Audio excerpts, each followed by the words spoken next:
दुनिया में आप कितनी भी शांति ढूंढ लीजिए, बड़े से बड़े डिग्रियों को हासिल कर लीजिए, बड़ी से बड़ी उपलब्धियां हासिल कर लीजिए, बड़े से बड़ा पद प्राप्त कर लीजिए, पर दुनिया में आपको शांति मिलने वाली नहीं है। अगर शांति चाहिए तो भैया भगवान की शरण में आना पड़ेगा, क्योंकि जो भगवान की शरण में आ जाएगा शांति उसी को प्राप्त होगी। अच्छा कहिए, जब तक आप लोग कथा में बैठे रहते मन में कोई अशांति है क्या? किसी का मन अशांत है? सबको शांति मिल रही है, एकदम आनंद में बैठे हो? अरे बोलो तो सही। यहां कोई अशांति नहीं है, पर जैसे ही घर में जाते हैं सारी अशांति शुरू हो जाती है, क्योंकि दुनिया में अशांति है। शांति तो केवल भगवान की शरण में चरण में ही मिलेगा, पर हम लोग सोचते हैं कि दुनिया में शांति मिलेगी। दुनिया में शांति नहीं है, दुनिया में तो बस अशांति है। शांति तो केवल भगवान की कथा में है, सत्संग में है। आप सोचिए, व्यास जी इतने बड़े विद्वान थे, लेकिन उनका भी मन अशांत है। नारद जी ने कहा सत्संग करिए, संतों का संग करिए, और संतों की कृपा होगी तभी आपका मन शांत होगा। ध्यान रखिएगा, आप कितने भी बड़े विद्वान हो जाइए, कितने भी बड़े ज्ञानी हो जाइए, कुछ भी कर लीजिए, जब तक किसी गुरु का सानिध्य नहीं लेंगे तब तक जीवन में शांति आने वाली नहीं है।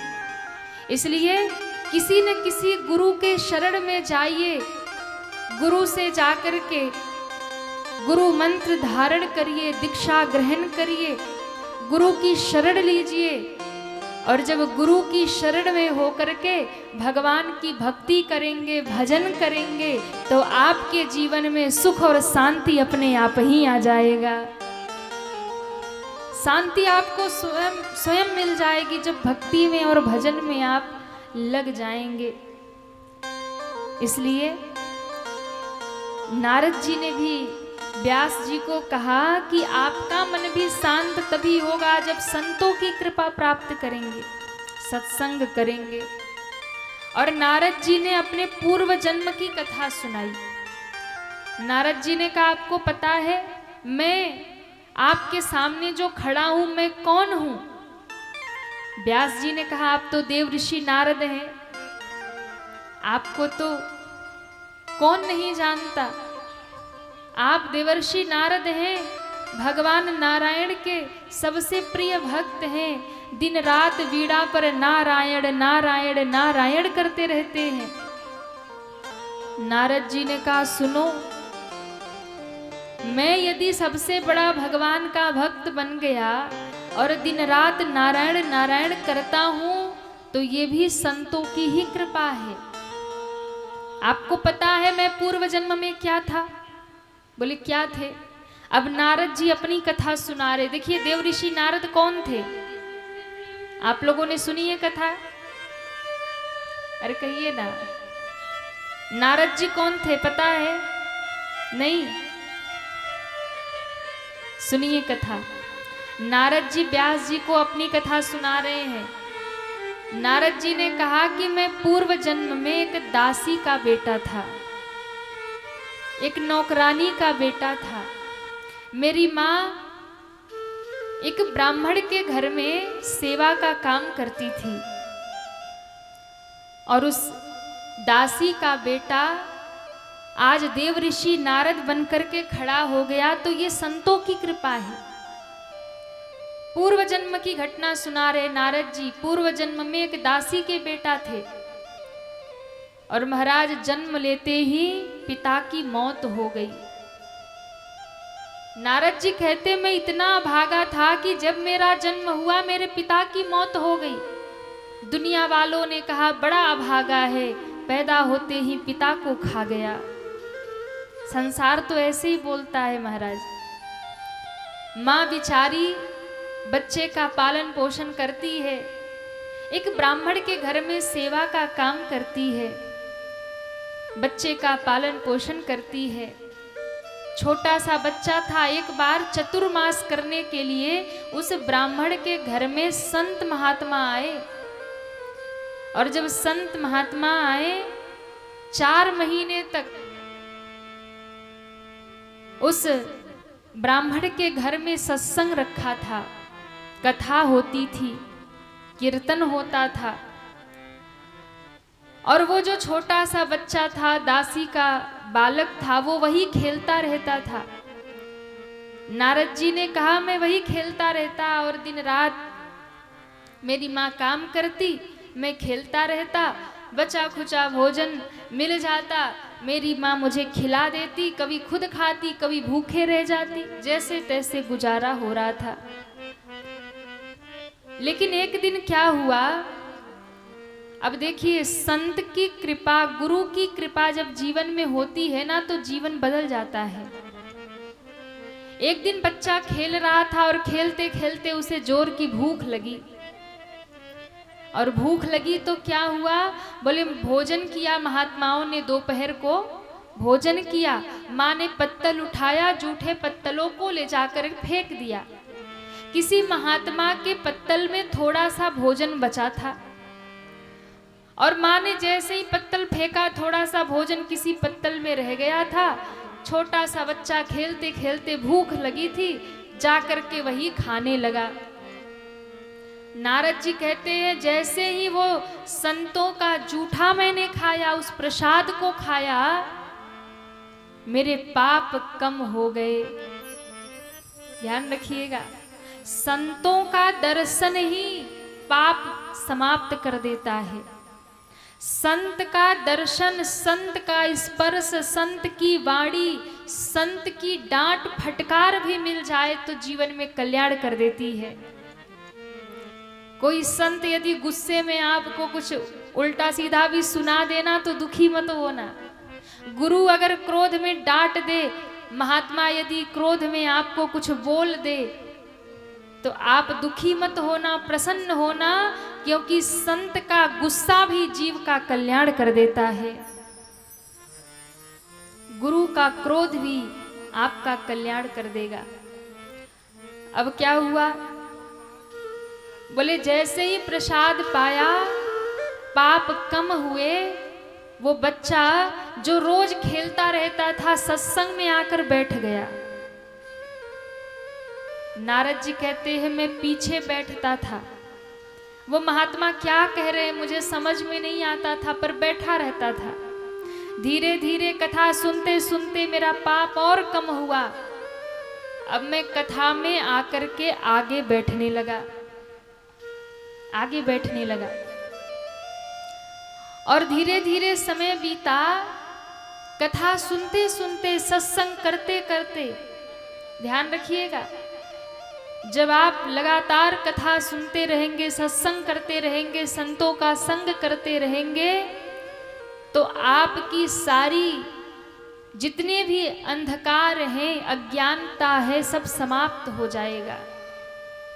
वो बालक धीरे धीरे महात्माओं की सेवा करने लगा, दिन रात उनके पास रहने लगा। अब महात्मा उसे छोटी छोटी सेवा बताने लगे, बेटा थोड़ा ये कर दे, बेटा थोड़ा वो कर दे।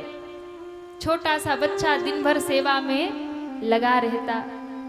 और कहते हैं इस प्रकार संत सेवा भी हो रही थी, सत्संग भी हो रहा था, संतों की जूठन प्रसादी मिल रही थी। उस बच्चे के मन में बचपन में ही भक्ति जाग गई, भक्ति जाग गई।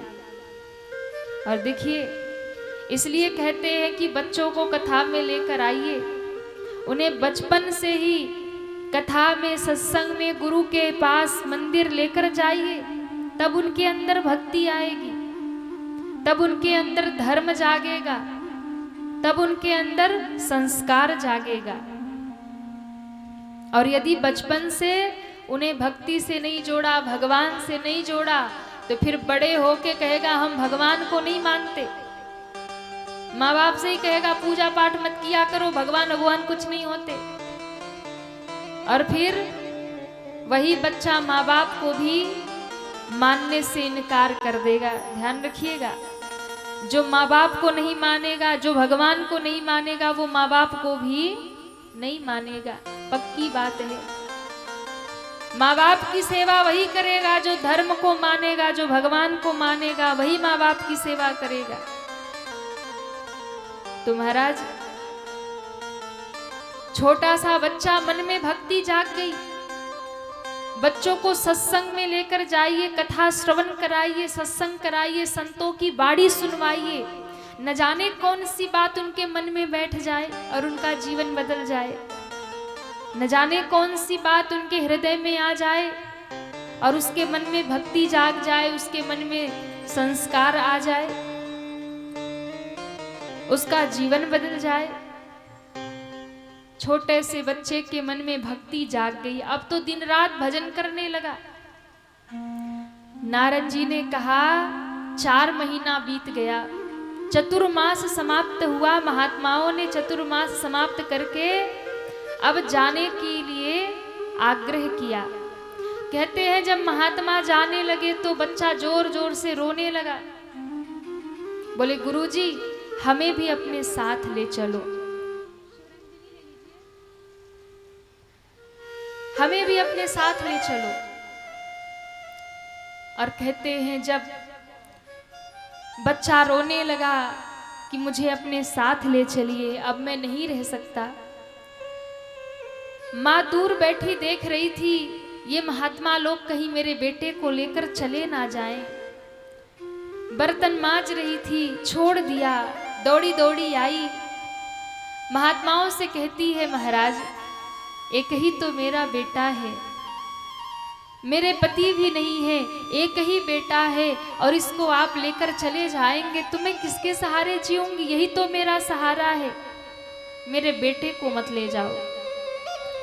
बेटा कहता है गुरुदेव, अब मुझे दुनिया में किसी से मोह नहीं है, संसार में रहना नहीं चाहता, मुझे अपने साथ ले चलिए, मुझे अपने साथ ले चलिए। मैं भजन करूंगा, मैं भक्ति करूंगा, मैं तपस्या करूंगा, अब मैं संसार में नहीं रहूंगा, आपके बिना जी नहीं पाऊंगा। अब महात्मा खड़े खड़े दुविधा में पड़ गए। बच्चा रो के कह रहा आपके बिना जी नहीं पाऊंगा, माँ रो के कह रही है बेटे को ले गए तो मैं नहीं जी पाऊंगी। महात्मा सोचने लगे क्या करें। महात्माओं ने उस छोटे से बच्चे को समझाया, बेटा तुम्हारी माँ ही अभी तुम्हारे लिए भगवान है, माँ की सेवा करो, माँ के संग रहो। हम तुम्हें मंत्र दे रहे हैं, जिस दिन तुम्हारी माँ का शरीर पूरा हो जाएगा उस दिन तुम हमारे पास आ जाना, उस दिन हम तुम्हें स्वीकार करेंगे। महात्माओं ने कान में उसे मंत्र दे दिया और कान में मंत्र दे करके कहा, बेटा इसी मंत्र का जप करो, भगवान का ध्यान करो। महात्मा चले गए, ये बच्चा रोता रह गया। माँ के मन में थोड़ी सी सुकून भरी उसे श्वास आई कि चलो कम से कम रह तो गया मेरे पास, लेकिन माँ के मन में डर बैठ गया, एक ही बेटा है, कभी छोड़कर न चला जाए। अब माँ दिन रात उसको अपने साथ ही रखती, अपने साथ ही सुलाती, अपने साथ ही रखती, साथ ही खिलाती, छोड़कर उसे कभी कहीं जाती नहीं।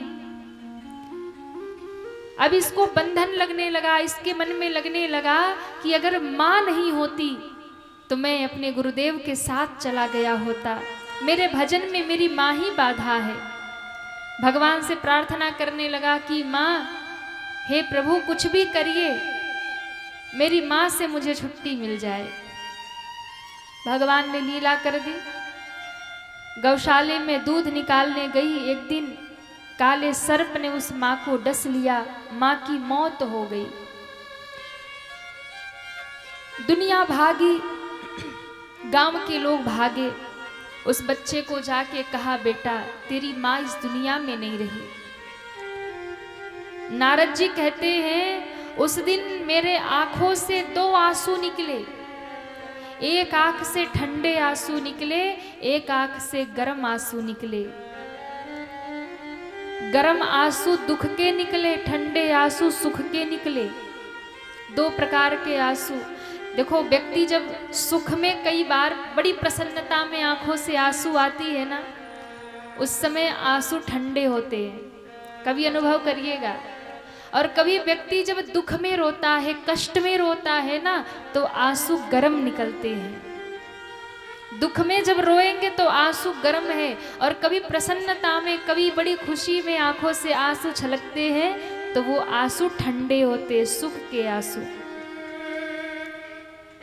एक महात्मा कह रहे थे, आंसू भी 3 प्रकार के होते हैं। एक दुख में आने वाले आंसू होते हैं, एक सुख में आने वाले होते हैं, और एक दिखावे के होते हैं। जिसे हम कहते हैं मगरमच्छ के आंसू रो रहे हैं, होता है ना, ये दिखावे का। दुख में रोएंगे तो गर्म आंसू आते, सुख में रोएंगे तो ठंडे आंसू आते हैं। पर कई बार लोग दिखावे में दूसरों के सामने झूठ मूठ के आंसू गिराते हैं, ये मगरमच्छ के आंसू होते हैं। आप पिघल जाओ, आप उसकी बात मान जाओ, आप उसकी बातों में आ जाओ, इसलिए दुनिया में लोग मगरमच्छ के आंसू गिराते हैं, झूठे झूठे आंसू गिराते हैं आपके सामने, और आप उसमें फंस जाते हैं। उस बच्चे के आंख से ठंडे आंसू आए खुशी के, कि माँ ही मुझे रोकी थी, अब माँ नहीं है तो अब कोई रोकने वाला नहीं है। अब मैं तो जंगल जाऊंगा, अपने गुरु के पास जाके तपस्या करूंगा, भजन करूंगा। दूसरे आंख से दुख के आंसू निकले, जन्म देने वाली माँ दोबारा नहीं मिलती। दुख में भी रोया, सुख में भी रोया, माँ की अंतिम क्रिया सब निभाई। घर वाले, गांव वाले सब सोच रहे हैं इस बच्चे का क्या होगा। पिता भी चल पड़े, माँ भी चल पड़ी, अब इसका कोई नहीं रहा। रिश्तेदारों ने कहा हमारे पास रह जाओ, बुआ कहती मेरे पास रह जाओ, चाची कहती मेरे पास रह जाओ। इसने कहा मुझे किसी के पास नहीं रहना, मुझे तो केवल और केवल अब अपने गुरु के ही बताए हुए मार्ग पर चलना है। छोटा सा बालक घर छोड़ करके निकल गया, और घर छोड़ करके निकला, जाकर तपस्या में लीन हो गया। उस दिए हुए मंत्र का जप करने लगा, और जप करते करते करते करते कहते हैं अंतिम अवस्था आ गई। तपस्या करते करते अंतिम अवस्था आ गई, और इतने वर्षों तपस्या करने के बाद भगवान की एक झलक दिखाई पड़ी, एक झलक ध्यान में। लेकिन एक झलक जब दिखी, भगवान दिखे और अदृश्य हो गए, तब व्याकुल होकर वो रोने लगा, हे प्रभु आप कहाँ चले गए, हे प्रभु आप कहाँ चले गए, फिर से मेरे सामने प्रकट होइए। तब आकाशवाणी हुई, सुनो इस जन्म में नहीं मिलेंगे, फिर अगले जन्म में मिलेंगे, अभी तुम्हारे पाप बाकी हैं। अगले जन्म में कब मिलोगे? कहा जब सृष्टि का प्रलय होगा, उस प्रलय में तुम समाप्त हो जाओगे, और जब तुम्हारा दूसरा जन्म होगा तो तुम ब्रह्मा की गोद से ब्रह्मा के पुत्र बनकर के प्रकट होगे, और जब ब्रह्मा के पुत्र बनकर के प्रकट होगे, आंख खोलोगे तो सबसे पहला दर्शन तुम्हें नारायण का ही होगा। आकाशवाणी हुई, और इसे मन में भरोसा हो गया, वाह, आनंद से झूम उठा। क्यों? भगवान ने कहा है तो आज नहीं तो कल मिलेंगे ही मिलेंगे। अब कह दिया तो मिलेंगे, इस बात का भरोसा हो गया। और देखो, हम लोगों को भरोसा नहीं होता है, हम लोग भक्ति भी करेंगे, भजन भी करेंगे, कथा भी सुनेंगे, पर मन में कहीं ना कहीं लगेगा कि पता नहीं भगवान सुनेंगे नहीं सुनेंगे, भगवान हमारी इच्छा पूरी करेंगे नहीं करेंगे, विश्वास नहीं होता मन में। और भक्ति की पहली सीढ़ी है विश्वास। जब तक विश्वास नहीं होगा तब तक भक्ति का कोई मतलब नहीं है। भक्ति करिए तो भरोसे के साथ करिए, विश्वास के साथ करिए कि भगवान सुनेंगे, माता रानी सुनेंगी, मैया कृपा करेंगी। इस भाव से यदि विश्वास से भक्ति करोगे तो निश्चित रूप से माँ सुनेंगे ही सुनेंगी। और भरोसा नहीं है तो फिर कुछ होने वाला नहीं है। हम थोड़े में घबरा जाते हैं, हमें लगता है कि हम एक लोटा जल चढ़ाए शंकर जी पे, तुरंत हमारे मन की सारी मनौती पूरी हो जाए। एक दिया जला दिया मंदिर में, माँ को नारियल चुनरी चढ़ा दिया, अब सारी जीवन की जितनी भी आशा है सब पूरी हो जाए। हमें लगता है तुरंत। अरे भाई, एक वृक्ष भी आप लगाते हैं ना, तो उस वृक्ष को सींचते हैं, उसे जल देते हैं, उसे खाद देते हैं, उसे उचित वातावरण देते हैं। धीरे धीरे वो वृक्ष बड़ा होता है, और जब वो बड़ा होता है फिर उसमें पुष्प आते हैं, फिर उसमें फल आते हैं। समय तो लगता ही लगता है। जब एक वृक्ष को फल देने में समय लगता है, उसकी निरंतर देखरेख करते हो, निरंतर जल देते हो, खाद पानी देते हो, तब एक दिन वो वृक्ष बनता है, पुष्प देता है, फल देता है। तो भक्ति भी 2 दिन में थोड़ी सफल हो जाएगी कि चलो आज नारियल चुनरी चढ़ा लिया, दिया जला दिया तो आज ही सारी मनोकामना पूरी हो जाए, आज ही माता रानी सब पूरा कर दे, जीवन में कुछ बाकी न रह जाए। हाँ, धैर्य चाहिए भक्ति में। हम लोग 2 दिन भजन करते हैं और लगता है कि अब कृपा बरस जाए। नहीं, भक्ति में जुड़े रहिए, निरंतर भजन करते रहिए। कई बार भक्ति में परीक्षा भी होगी, कई बार समस्या भी आएगी, कई बार परेशानियां भी आएंगी, कई बार दुख भी आएंगे। बड़े बड़े भक्तों पर दुख आए तो हमारे और आपके ऊपर क्यों नहीं आएंगे महाराज? जितने भी बड़े बड़े संत महात्मा हुए, सबके जीवन में समस्या आई, सबके जीवन में कष्ट आया, दुख आया।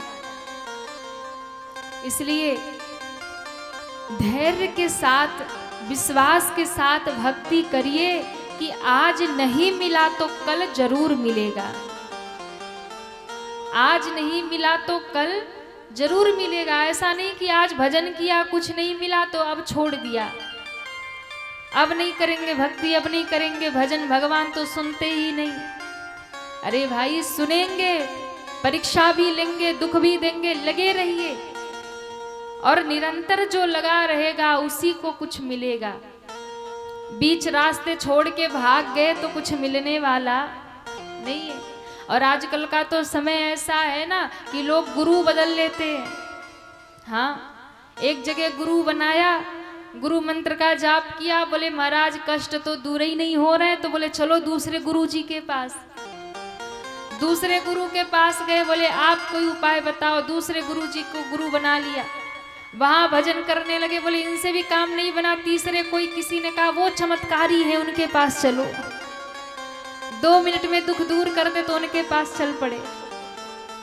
तो भैया, ऐसे जो भटक रहे हैं उन्हें कभी कुछ मिलने वाला नहीं है। एक गुरु, एक मंत्र, एक भगवंत, एक जगह जब निष्ठा लगेगी तब जीवन में कुछ प्राप्त होगा। 10 जगह भागने से कुछ मिलने वाला। चलो आज दुर्गा मैया की पूजा कर ली, दुर्गा मैया नहीं सुनती तो छोड़ दिया, कल शंकर जी के पास पहुंच गए। हाँ, उनको दे लोटा जल चढ़ाए जा रहे, बोले शंकर जी भी नहीं सुने तो चलो हनुमान जी के पास। अब हनुमान जी को भी 4 दिन भज लिया, हनुमान जी भी नहीं सुनते तो बोले भैया अब इनको भी छोड़ो, अब चलो नारायण भगवान के पास। हाँ, तो जब तक भटक रहे हैं तब तक कुछ नहीं मिलेगा। एक जगह पकड़ के बैठिए महाराज, एक जगह पकड़ के बैठिए। और ये तब होगा जब जीवन में गुरु का सानिध्य होगा। जब गुरु आएंगे तो आपको एक जगह समर्पित कर देंगे, एक इष्ट में समर्पित कर देंगे। और एक इष्ट में जब समर्पित होकर आप लग जाएंगे तब उसी जगह भगवत कृपा आपको प्राप्त हो जाएगी। इसलिए भरोसा रखिए। एक बार नारद जी रास्ते से जा रहे थे, एक महात्मा बैठे हुए थे। महात्मा जी ने कहा नारद जी कहाँ जा रहे? बोले भगवान से मिलने जा रहे। तो कहा हमारा एक प्रश्न है, जरा पूछ लीजिएगा। अच्छा क्या प्रश्न है? बस उनसे इतना पूछ लीजिएगा कि हम घर द्वार छोड़ करके जोगिया वस्त्र पहनकर कमंडल लेकर बाबा जी बन के बैठ गए हैं, हमको भगवान कब मिलेंगे? क्या पूछना? हमको भगवान, अरे बोलिए ना, आप लोग को भी पूछना है कि हमको भगवान कब मिलेंगे। पर हमको तो यही, भगवान मिले ना मिले दुनियादारी सब मिल जाए। हाँ, आगे बढ़े नारद जी, एक महात्मा और बैठे थे, उन्होंने कहा कहाँ जा रहे? कहा नारायण से मिलने जा रहे। तो मेरा भी एक प्रश्न पूछ लेना। कौन सा प्रश्न? यही पूछ लेना कि हमको भगवान, कहिए ना, कब मिलेंगे? बोले अच्छी बात है। भगवान के पास पहुंचे, दर्शन किया और कहा प्रभु रास्ते में दो महात्मा बैठे थे कमंडल लेके और पूछ रहे थे आप उनको कब मिलेंगे। नारायण भगवान ने कहा सुनो, पहले वाला जो महात्मा पूछ रहे थे ना कि उनको कब मिलेंगे, तो उनसे बता देना कि उनको 100 जन्म के बाद मिलेंगे। कितने जन्म के? 100 जन्म के बाद मिलेंगे। और दूसरे वाले, बोले दूसरे वाले महात्मा से कह देना कि वो जिस पीपल के वृक्ष के नीचे बैठे हैं, उस पीपल के वृक्ष में जितने पत्ते हैं उतना जन्म बीतने के बाद मिलेंगे। दोनों को हमारी सूचना कह देना। नारद जी पहुंचे, पहले वाले महात्मा ने कहा बताइए ना भगवान ने क्या कहा, प्रभु कब मिलेंगे? नारद जी ने कहा आपको तो उन्होंने कहा कि 100 जन्म बाद मिलेंगे। कितने जन्म? 100 जन्म। इतना सुनते ही महात्मा ने उठा के कमंडल फेंक दिया। हम घर द्वार छोड़ करके, पत्नी बच्चों को छोड़ करके, अपना संसार छोड़कर उनका भजन करने बैठे कमंडल लेके जंगल में, इतनी तपस्या, 100 जन्म बाद मिलेंगे, नहीं करूंगा भक्ति, इतनी लंबी तपस्या के बाद मिलेंगे। फेंका कमंडल और भागा घर की ओर। नारद जी हंसने लगे, वाह प्रभु क्या लीला कर रहे। दूसरे महात्मा के पास पहुंचे। दूसरे महात्मा ने कहा महाराज बताइए हमें हरि कब मिलेंगे, हमें प्रभु कब मिलेंगे? नारद जी ने कहा कि एक को तो कहा 100 जन्म बाद मिलेंगे, तो कमंडल ही फेंक के भागा। अब इसको कहूंगा कि इस पीपल के वृक्ष में जितने पत्ते उतने जन्म बाद मिलेंगे, तो ये तो मेरा ही सर फोड़ देगा। इतने जन्म बाद पीपल के वृक्ष में कितने पत्ते हैं, कोई गिन ही नहीं सकता। अब महाराज नारद जी को कहा पूछ रहे हैं तो भगवान की संदेश बताना तो पड़ेगा, ये सूचना कहनी तो पड़ेगी। नारद जी ने कहा देखो भैया गुस्सा मत करना।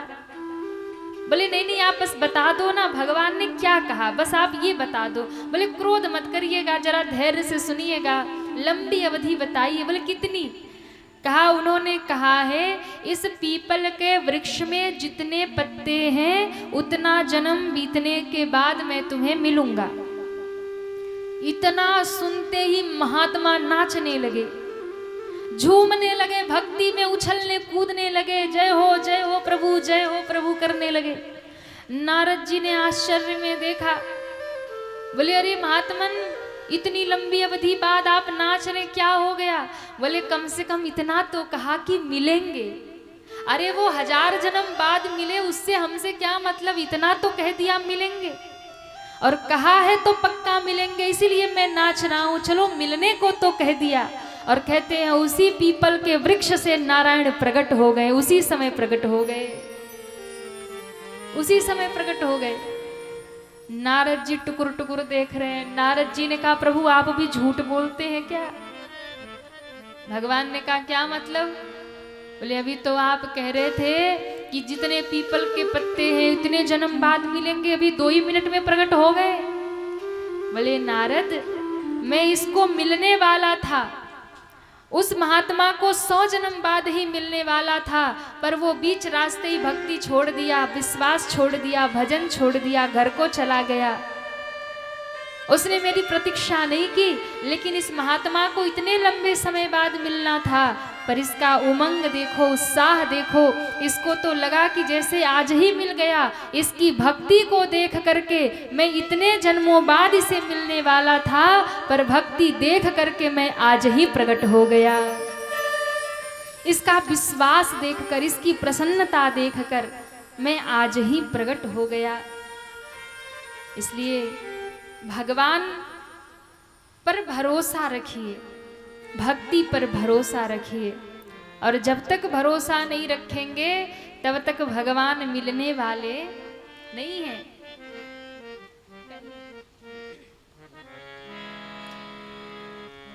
जब तक विश्वास रखकर भक्ति नहीं करेंगे भगवान आने वाले नहीं हैं। एक बड़ा प्यारा भाव गाते हैं, कौन कहता है भगवान आते नहीं। गा दे कि रहने दे? अरे हाँ या ना, जोर से कहिए, आवाज नहीं आ रही। रहने दे? अच्छा, माताएं कसम खा के बैठी हैं, बोलेंगे नहीं। गा दे कि रहने दे? हाँ या ना? ताली बजनी चाहिए। अरे कौन कहता है भगवान आते नहीं। हमें और आपको बुलाना नहीं आता, वो आने के लिए तैयार बैठे हैं।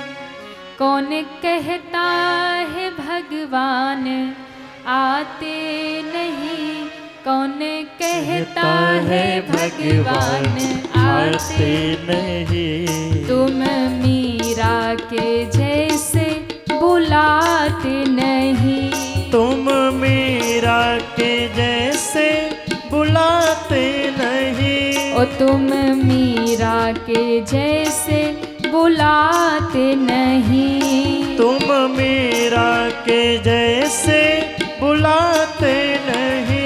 कौन कहता है भगवान आते नहीं, कौन कहता है भगवान आते नहीं। तुम मीरा के जैसे बुलाते नहीं। तुम मीरा के जैसे बुलाते नहीं। दोनों हाथ उठा के हरि बोल। श्री राधे।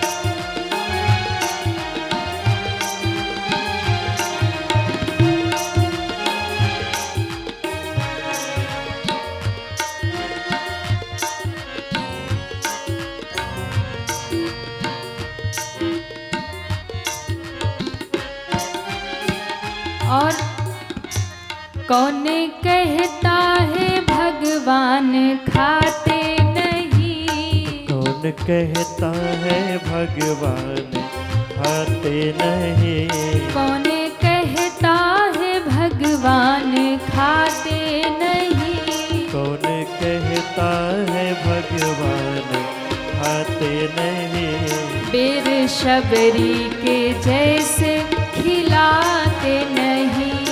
बेर सबरी के जैसे खिलाते नहीं। बेर शबरी के जैसे खिलाते नहीं। बेर सबरी के जैसे खिलाते नहीं। कौन कहता है भगवान आते नहीं। कौन कहता है भगवान आते नहीं। तुम मीरा के जैसे बुलाते नहीं। तुम मीरा के जैसे बुलाते नहीं। हरि बोल। श्री राधे।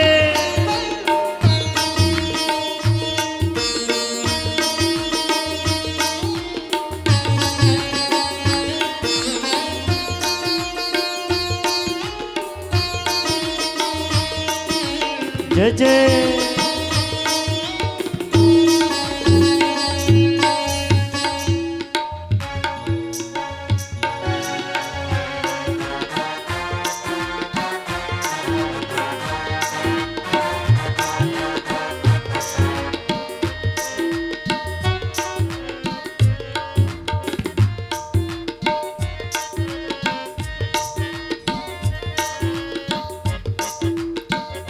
और कौन कहता है भगवान सोते नहीं। कौन कहता है भगवान सोते नहीं। कौन कहता है भगवान सोते नहीं। कौन कहता है भगवान सोते क्यों नहीं। माँ यशोदा के जैसे सुलाते नहीं। माँ यशोदा के जैसे सुलाते नहीं। मैया यशोदा के जैसे सुलाते नहीं। मैया यशोदा के जैसे सुलाते नहीं। ओ कौन कहता है भगवान आते नहीं। कौन कहता है भगवान आते नहीं। तुम मीरा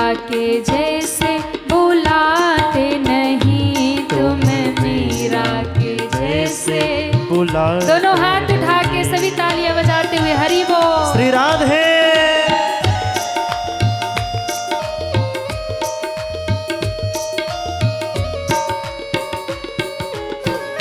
जय जय।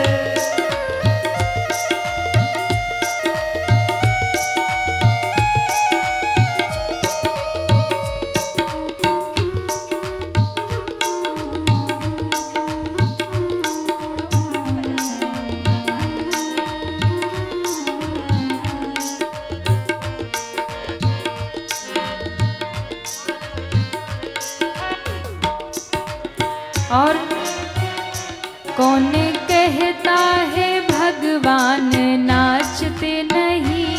कौन कहता है भगवान नाचते नहीं।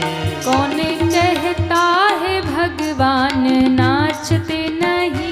कौन कहता है भगवान नाचते नहीं। कौन कहता है भगवान नाचते नहीं। कौन कहता है भगवान नाचते नहीं। गोपियों की तरह तुम नचाते नहीं। गोपियों की तरह तुम नचाते नहीं। गोपियों की तरह तुम नचाते नहीं। गोपियों की तरह तुम नचाते नहीं। कौन कहता है भगवान आते नहीं। कौन कहता है भगवान आते नहीं। तुम मीरा के जैसे बुलाते नहीं। तुम मीरा के जैसे बुलाते श्री हरि। नहीं।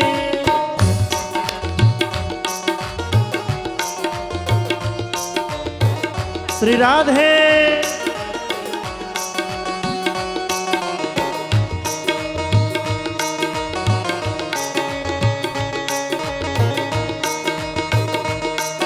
हरि बोल।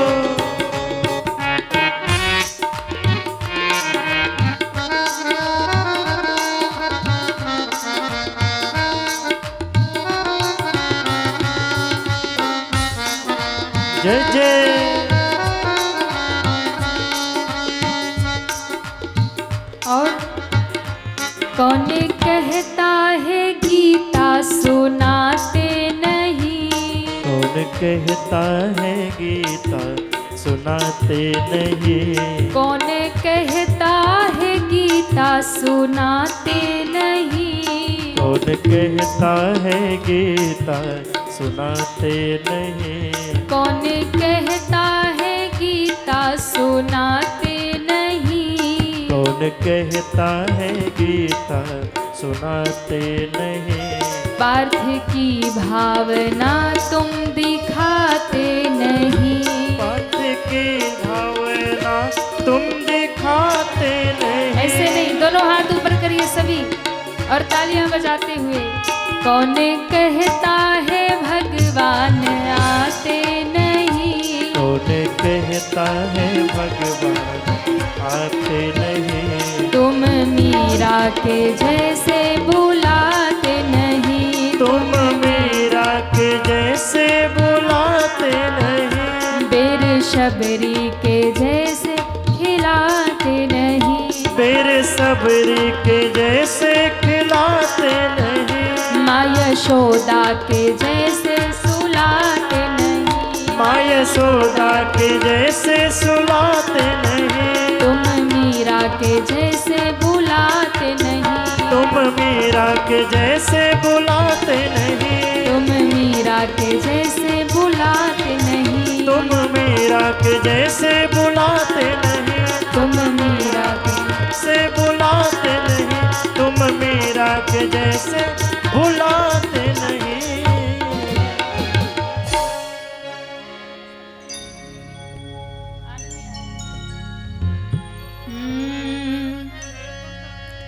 कौन कहता है भगवान खाते नहीं। देखो, आपके घर में बैठे हुए भगवान हो या मंदिर में बैठे हुए भगवान हो, जब तक विश्वास नहीं होगा ना, तब तक वो भगवान कृपा नहीं करेंगे। तब तक वो पत्थर की मूर्ति है, वो फोटो है, जब तक विश्वास नहीं होगा। और जिस दिन विश्वास हो गया ना, तो वही मंदिर के भगवान ही साक्षात प्रकट होंगे। आपके घर के मंदिर में बैठे हुए भगवान भी साक्षात भोग लगाएंगे, खाने लगेंगे, सोने लगेंगे। पर जिस दिन विश्वास हो जाएगा, जिस दिन भावना जग जाएगी, कौन कहता है भगवान खाते नहीं। कौन कहता है भगवान खाते नहीं। क्यों बेर शबरी के जैसे खिलाते नहीं। बेर सवेरे के जैसे खिलाते नहीं। मंदिर में बैठी हुई मैया को जब तक मानोगे मूर्ति है, तब तक कुछ नहीं होने वाला। जिस दिन मान लोगे मैया बैठी है, उसी दिन कृपा बरस जाएगी। हाँ, घर में बैठे हुए ठाकुर जी को जब तक मानोगे कि मूर्ति है, कुछ नहीं होगा। लेकिन जिस दिन भावना आ जाएगी, विश्वास आ जाएगा, उसी दिन कौन कहता है भगवान सोते नहीं। कौन कहता है भगवान सोते नहीं। जिस दिन ये सौदा जैसी भावना आ गई ना, घर के ही भगवान सोने लगेंगे, जागने लगेंगे, खाने लगेंगे, आपके साथ लीला करने लगेंगे। भाव जगना चाहिए। कौन कहता है भगवान सोते नहीं। कौन है भगवान सोते नहीं। ये पीछे वाले लोग क्यों नहीं गा रहे? उठाइए पूरे पूरे हाथ और गाइए भाव से। कौन कहता है भगवान सोते नहीं। कौन सोते नहीं। माँ यशोदा के जैसे सुलाते नहीं। माँ यशोदा के जैसे सुलाते नहीं। माँ यशोदा के जैसे सुलाते नहीं। माँ यशोदा के जैसे सुलाते नहीं। कौन कहता है भोग लगाते नहीं। कौन कहता है भोग लगाते नहीं। भावना से कभी तुम खिलाते नहीं, भावना से कभी तुम खिलाते नहीं, तुम मीरा के जैसे खिलाते नहीं, बेर शबरी के जैसे खिलाते नहीं, बेर शबरी के जैसे। खिलाते नहीं। बोलिए भक्त वत्सल भगवान की जय हो। तो जब तक भाव नहीं होगा भगवान मिलने वाले नहीं है। आकाशवाणी ने कहा अगले जन्म में मिलूंगा, बहुत प्रसन्न हुआ, चलो अगले जन्म में कहा है तो मिलेंगे। प्रलय हुआ, शरीर नष्ट हुआ, और प्रलय के बाद फिर से भगवान ने सृष्टि का निर्माण किया। सृष्टि का जब निर्माण हुआ तो नारायण प्रकट हुए। देखिए, सृष्टि जब प्रारंभ होती है तो सबसे पहले जब इस दुनिया में प्रलय हो जाएगा तो कुछ नहीं बचता, केवल जल ही जल रहता है चारों तरफ। पूरी सृष्टि में, पूरी दुनिया में केवल जल रहेगा, जलमग्न रहेगी दुनिया। और फिर क्या होगा, जब भगवान को इच्छा होती है मैं एक से अनेक हो जाऊं, तो भगवान शेष सैया पर एक स्वर्ण के सोने के अंडे से प्रकट होते हैं, शेष सैया पर सोते हुए। और भगवान पद्मनाभ, भगवान की नाभि से कमल निकलता है और कमल से ब्रह्मा जी प्रकट होते हैं। और फिर ब्रह्मा जी सृष्टि की रचना करते हैं। तो नारायण प्रकट हुए, नारायण की नाभि से कमल प्रकट हुआ, कमल से ब्रह्मा जी प्रकट हुए, और ब्रह्मा जी की गोद से ही वही दासी का बेटा जो तपस्या करते करते लीन हो गया था, वही एक नौकरानी का बेटा ब्रह्मा की गोद से देव ऋषि नारद बन करके प्रकट हो गए। अब भगवान ने कहा था ना कि तुम प्रकट होगे तो सबसे पहले मैं दिखूंगा। जैसे ही आंख खोला, आंख खोलते ही देखा सामने शंख चक्र गदा पद्म धारण किए हुए, पीतांबरी धारण किए हुए, मुकुट धारण किए हुए भगवान नारायण खड़े खड़े मुस्कुरा रहे हैं। बोलिए नारायण भगवान की जय हो। नारद जी ने भगवान को देखा सो देखते रह गए। भगवान ने कहा बताओ तुमको क्या चाहिए। माँ सरस्वती बैठकर बीड़ा बजा रही थी। नारद जी ने बीड़ा सुनी तो बड़ी अच्छी लगी। नारद जी ने कहा प्रभु वही बीड़ा हमको चाहिए।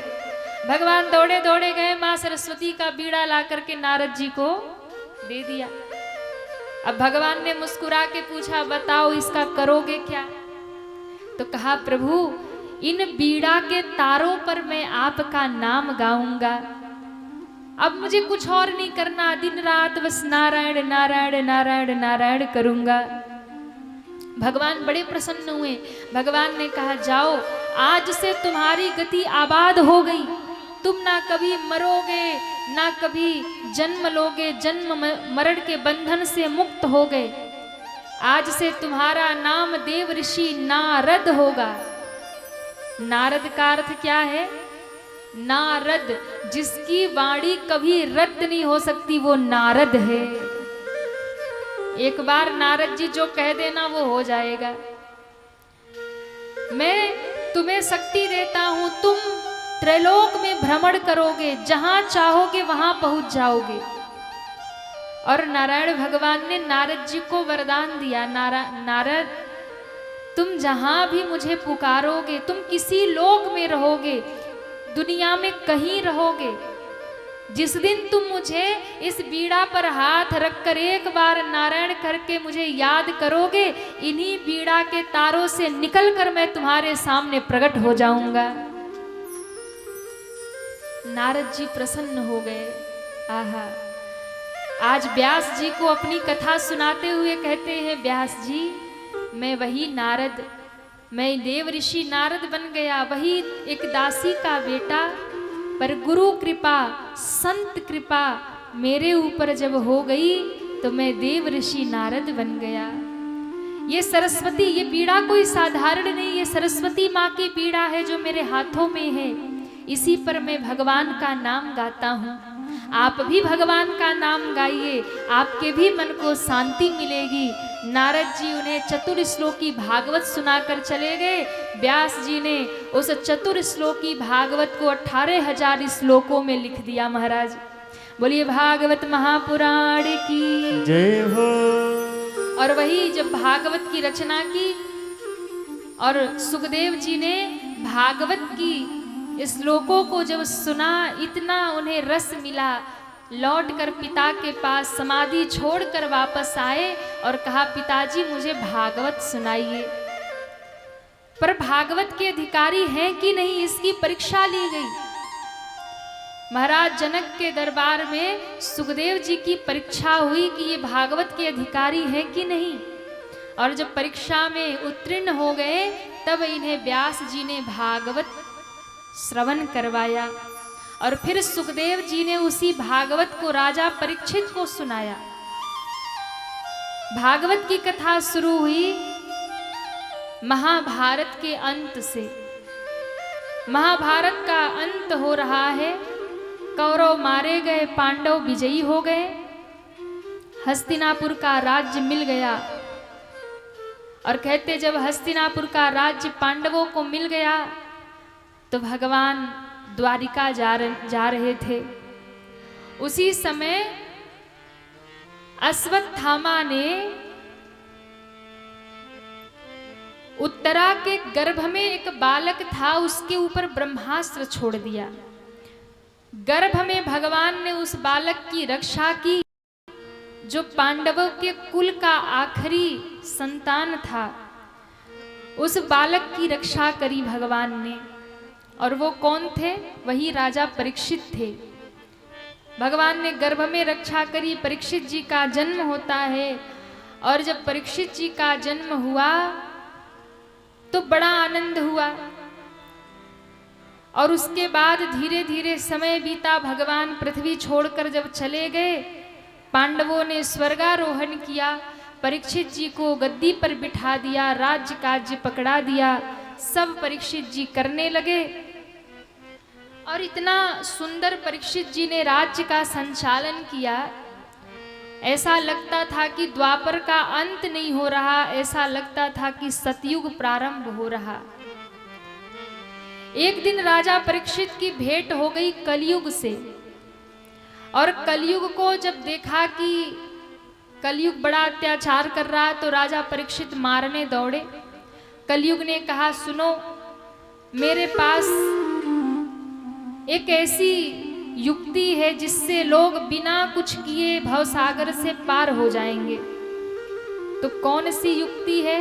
तो कहा कि भैया सतयुग में, त्रेता में, द्वापर में जो फल बड़े बड़े यज्ञ करने से, तपस्या करने से, अनुष्ठान करने से मिलता है, वो फल कलयुग में केवल भगवान का नाम गाने से ही जीव को प्राप्त हो जाता है। और तो और एक बार कोई राम कह दे, कृष्ण कह दे, एक बार कोई शिव कह दे, एक बार कोई भगवान का नाम जप ले, कलयुग में नाम की महिमा है। केवल नाम जप ले तो जीव भव सागर से पार हो जाता है। सतयुग में, त्रेता में, द्वापर में, इन तीनों युगों में ये सुविधा नहीं है। भगवान कब मिलेंगे? बड़ा बड़ा अनुष्ठान करो, बड़े बड़े यज्ञ करो, तपस्या करो, व्रत करो, अनुष्ठान करो, तब मिलेंगे। लेकिन कलयुग में अगर भवसागर से पार होना है तो कलयुग में कुछ नहीं करना है, कुछ करना ही नहीं है। क्या करना है? गोस्वामी जी कहते हैं कलयुग केवल नाम आधारा, कलयुग केवल नाम आधारा, कलयुग केवल नाम आधारा,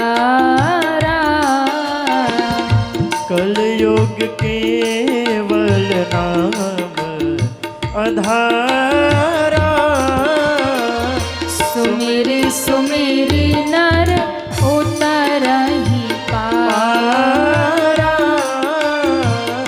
सुमिरि सुमिरि नर उतरहि पारा। सुमिरि सुमिरि नर उतरहि पारा। कलयुग में केवल भगवान के नाम की महिमा है। जप ना कर पाओ, तप ना कर पाओ, यज्ञ ना कर पाओ, व्रत ना कर पाओ, अनुष्ठान न कर पाओ, कोई बात नहीं। क्या करो? सोते जागते उठते बैठते रोते गाते खाते पीते भगवान का नाम सुमिरन करते रहो। बस इतने से ही आपका उद्धार हो जाएगा। जम के बजाओ ताली। इतनी अच्छी बात बताई। ये कलयुग की महिमा है। खाली भगवान का नाम गाते रहो। सोते जागते उठते बैठते आते जाते खाते पीते रोते धोते बस सीताराम सीताराम सीताराम सीताराम सीताराम सीताराम सीताराम सीताराम। राधे श्याम राधे श्याम राधे श्याम राधे श्याम राधे श्याम राधे श्याम राधे श्याम राधे श्याम। सीताराम सीताराम सीताराम सीताराम सीताराम सीताराम सीताराम सीताराम। राधे श्याम राधे श्याम राधे श्याम राधे श्याम। राधे सब गाइए। राधे श्याम राधे श्याम राधे। ऐसे नहीं, दोनों हाथ ऊपर करिए सभी पीछे तक पूरे पूरे। किसको किसको भवसागर से पार होना है दोनों हाथ उठाइए। और जो हाथ नहीं उठा रहे उनकी गारंटी नहीं है। उठाओ पूरे पूरे हाथ। सीताराम सीताराम सीताराम सीताराम। इधर कोई नहीं गाएगा। आप लोग इतने जोर से गाइए कि ठाकुर जी तक आवाज पहुंचे। और जिसकी आवाज पहुंचेगी भगवान उसको तार देंगे। उठाओ पूरे पूरे हाथ। सीताराम सीता। वाह, अब लग रहा कि नेपाल वाले जग रहे हैं। ओ सीताराम राधे श्याम राधे श्याम राधे श्याम राधे श्याम राधे।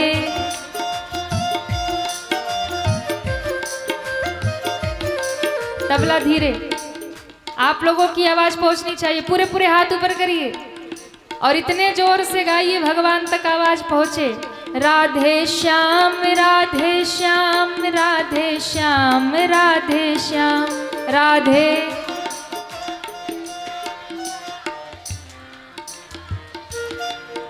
इतने जोर से गाइए ना जो घर में बैठे हैं उन तक भी आवाज पहुंच जाए कि भागवत शुरू हो गई है। जो अभी भी माया में भूले भटके पड़े हैं ना वो भी जग जाएं। आप लोग तो जगी गए, उनको भी जगाइए। उठाओ पूरे पूरे हाथ और इतने जोर से गाओ कि जो नहीं आए उन तक आवाज पहुंचे। सीताराम। वाह, नेपाल वाले गाते बढ़िया हैं पर थोड़े समय के बाद गाना शुरू करते हैं। पीछे तक सभी पूरे पूरे हाथ ऊपर करिए। सीताराम सीता राधे श्याम राधे श्याम। सीताराम सीताराम सीताराम सीताराम सीताराम सीताराम सीताराम सीताराम। राधे श्याम राधे श्याम राधे श्याम राधे श्याम। राधे श्याम राधे श्याम राधे श्याम राधे श्याम।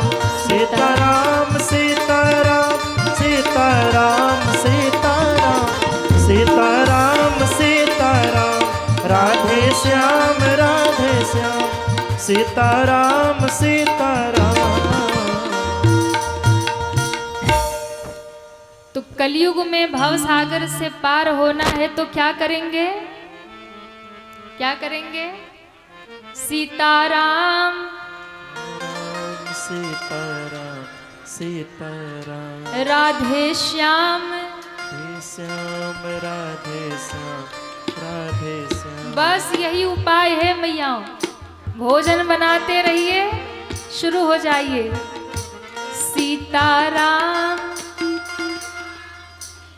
और यहाँ जितने भाई लोग बैठे, मकान में रहो, दुकान में रहो, कहीं जा रहे हैं, कुछ भी कर रहे हैं, मन ही मन राधे श्याम।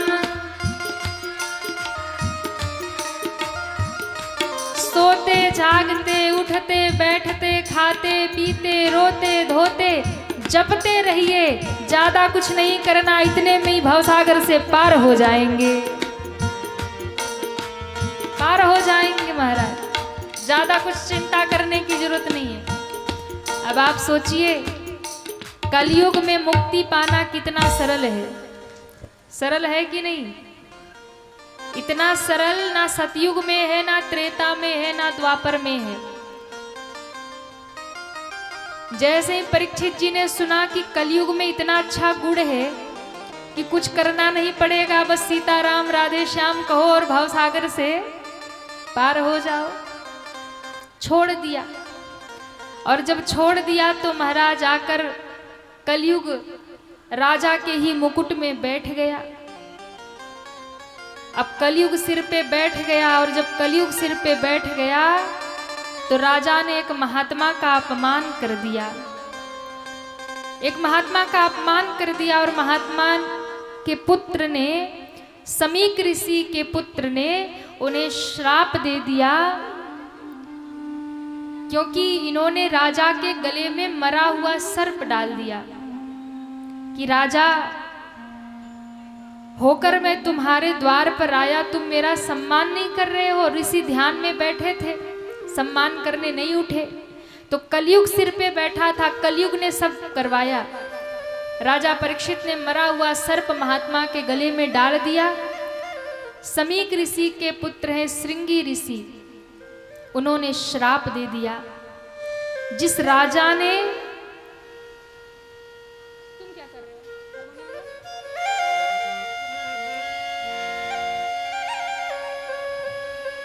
श्रृंगी ऋषि ने श्राप दिया, जिस राजा ने मेरे पिता का अपमान किया है, उस राजा की मृत्यु निश्चित है।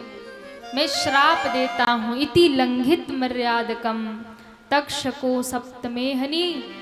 आज के 7वें दिन उस राजा को तक्षक सर्प डसेगा और राजा की मौत हो जाएगी। परीक्षित जी को श्राप लग गया, और कहते हैं शाम को जब घर लौटे, मुकुट उतारा, मुकुट में बैठा था कलयुग, मुकुट उतारते ही कलयुग उतर गया। अब राजा की बुद्धि चकराई, याद आया कि मैंने तो एक महात्मा का अपमान कर दिया। उसी समय राजा दुखी हुए, और कहते हैं उसी समय समीक ऋषि द्वार पर आए। राजा को कहा, राजन तुम्हें श्राप लग चुका है, अपनी मुक्ति का उपाय कर लो, क्योंकि 7 ही दिन तुम्हारे पास है। 7 दिन बाद तक्षक के डसने से तुम्हारी मौत होगी। राजा ने उसी समय अपने छोटे से पुत्र को राजगद्दी पर बिठाया, सब कुछ छोड़ दिया, और छोड़ करके एक ऋषि का वेश धारण करके आकर के गंगा के किनारे बैठ गए।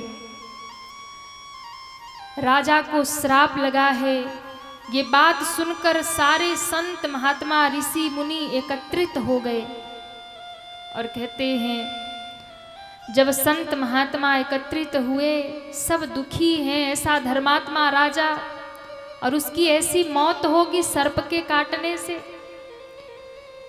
7 ही दिन उसके पास बचे हैं।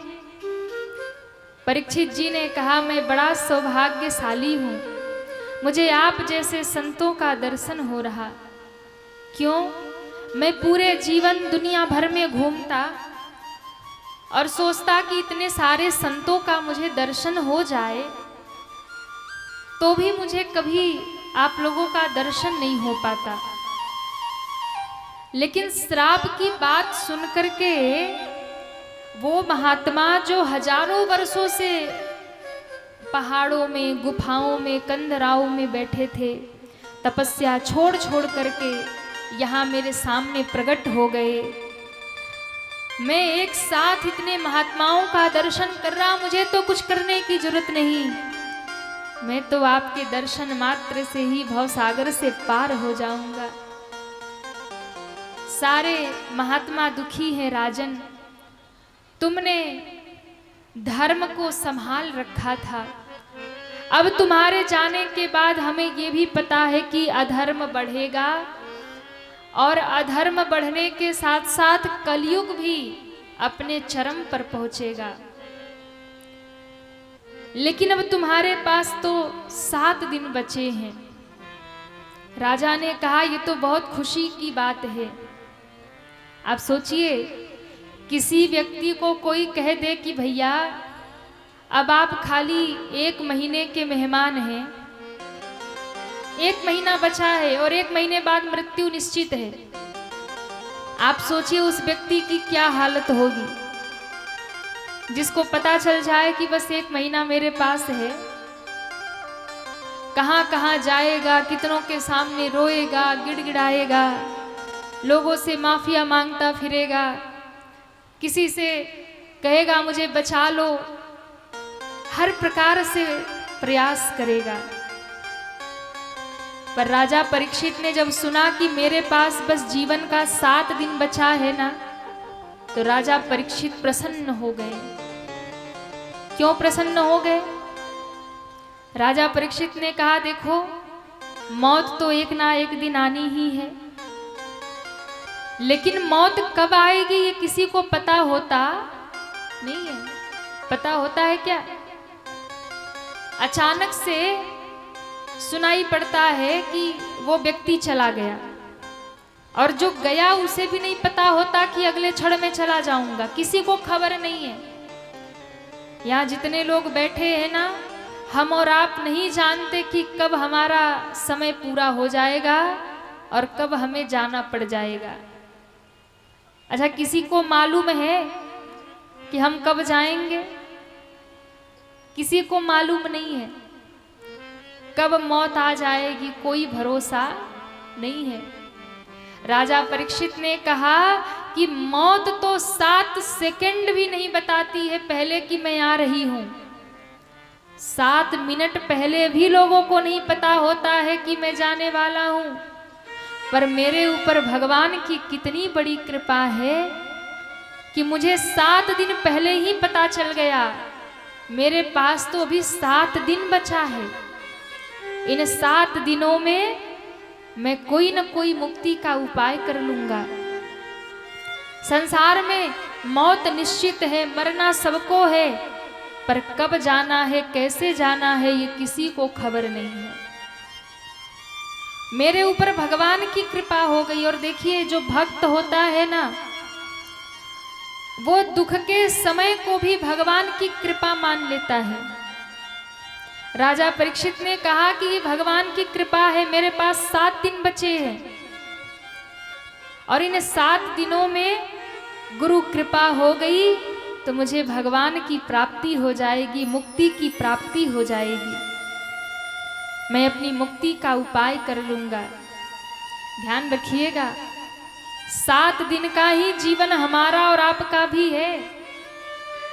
इन्हीं 7 दिनों में हमको और आपको ही जाना है, सबको जाना है।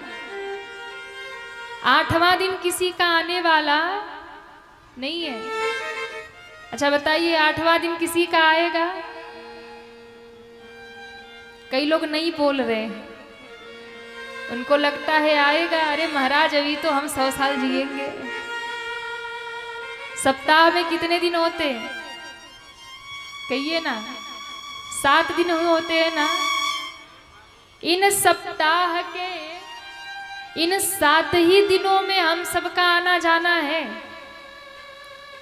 कोई सोमवार को जाता है, कोई मंगलवार को, कोई बुधवार को, कोई बृहस्पतिवार को, कोई शुक्रवार को, कोई शनिवार को और कोई रविवार को निकल लेता है। इन 7 दिनों में ही हम सबको जाना है, 8वां वार कोई नहीं आएगा। और किस दिन जाना है किसी को खबर नहीं है, इसलिए हर एक पल को ऐसे जियो जैसे कि अंतिम ही समय हो। हर एक पल को ऐसे जियो, हर एक पल को इतने आनंद से बिताओ कि भैया पता नहीं कौन सा समय आखिरी होगा, पता नहीं कौन सा दिन आखिरी होगा, कोई भरोसा नहीं है। इसलिए किसका साथ कब तक रहना है कोई भरोसा नहीं है। द्वेष करके, कलह करके, झगड़े करके, मन मुटाव लेकर के जीने में कुछ नहीं रखा। 4 दिन की जिंदगी है, न जाने किसका साथ कब तक रहना है कोई नहीं भरोसा है। सबके साथ प्रेम से रहिए, सबके साथ। अच्छा बताओ, किसी को खबर मिल जाए ना कि ये व्यक्ति जाने वाला है तो उसके मन में किसी के लिए द्वेष नहीं रहता। खबर अगर मिल जाए, डॉक्टर ने कह दिया कि बस कुछ दिन के ही मेहमान हैं, तो वो सबसे दुश्मनी खत्म कर लेता है, सबसे प्रेम से जीता है। भैया कभी न कभी तो जाना ही है ना, और कोई यहाँ रहने नहीं आया, सबको ही जाना है। सबके साथ प्रेम से रहिए, सबके साथ सद्भाव से रहिए। पता नहीं किसका साथ कब तक है, कौन साथ छोड़कर बीच में चला जाएगा, कौन रह जाएगा, कोई नहीं जानता। इसलिए घर में, परिवार में, समाज में सद्भावना के साथ, प्रेम के साथ रहिए।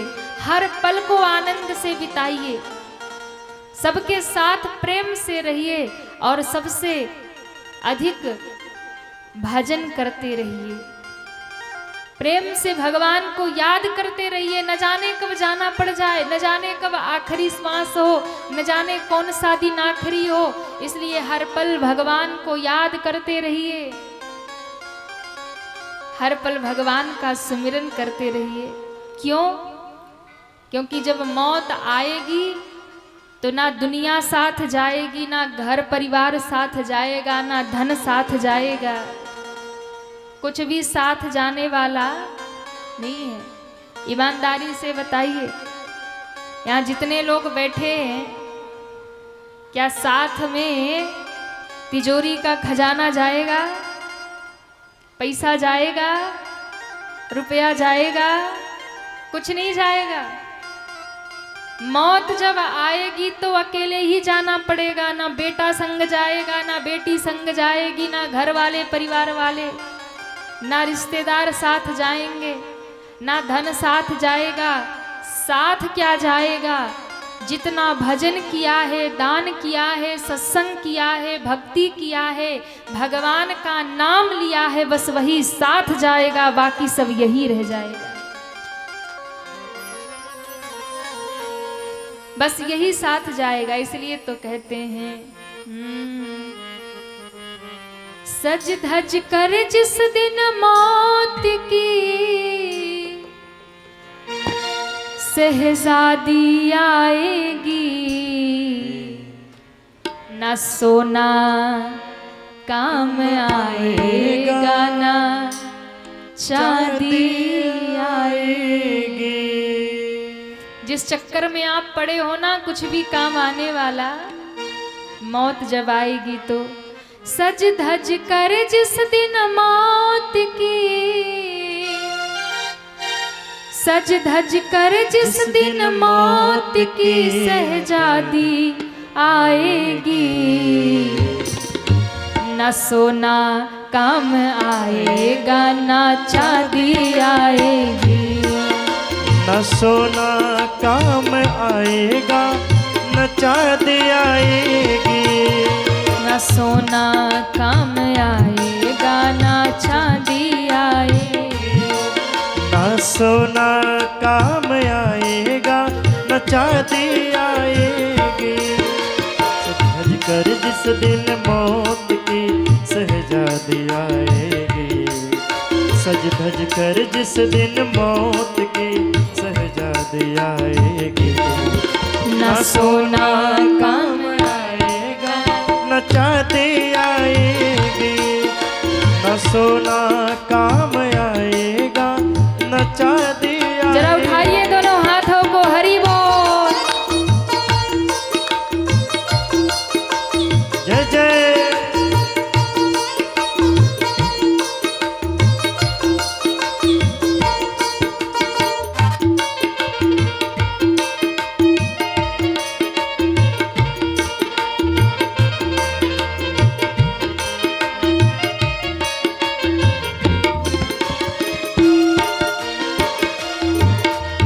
छोटा सा तो कितने बड़े अरमान हैं तेरे, छोटा सा तो कितने बड़े अरमान है तेरे, छोटा सा तू कितने बड़े अरमान हैं तेरे, छोटा सा तो कितने बड़े अरमान है तेरे, इको डालिए। छोटा सा तो कितने बड़े अरमान है तेरे, है मिट्टी का तू सोने के सामान सब तेरे, है मिट्टी का तो सोने के समान सब तेरे, मिट्टी की काया मिट्टी में जिस दिन समाएगी, मिट्टी की काया मिट्टी में जिस दिन समाएगी, ना सोना काम आएगा ना चांदी आएगी, ना सोना काम आएगा न चांदी आएगी। हरि बोल।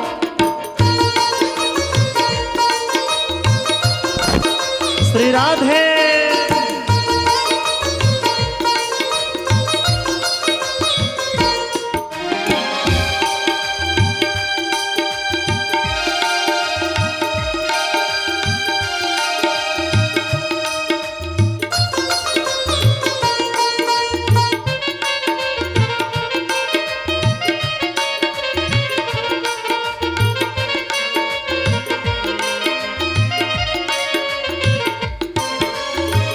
और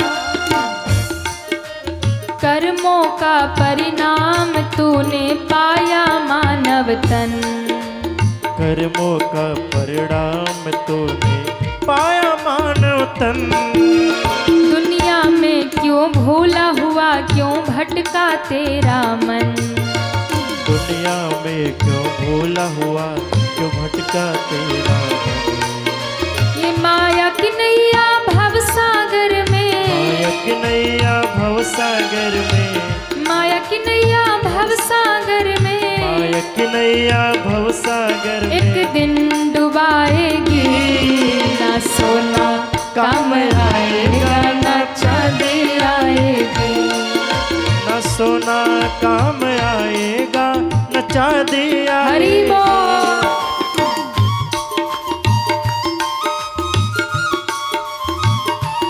जय जय।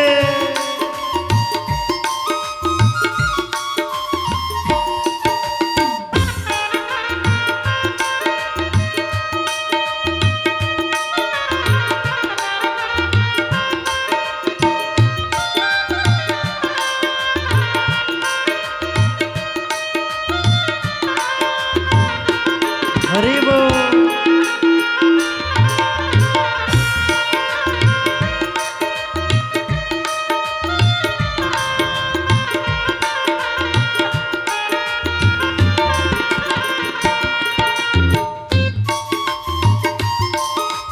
जय जय।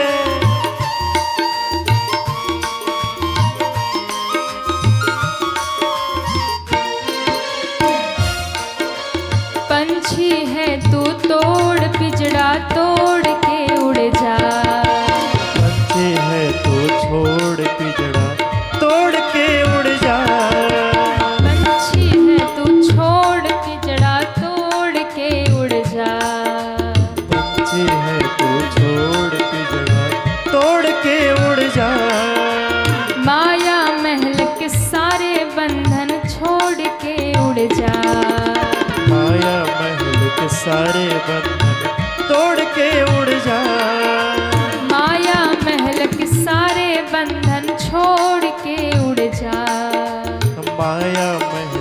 सारे बंधन छोड़ के उड़ जा।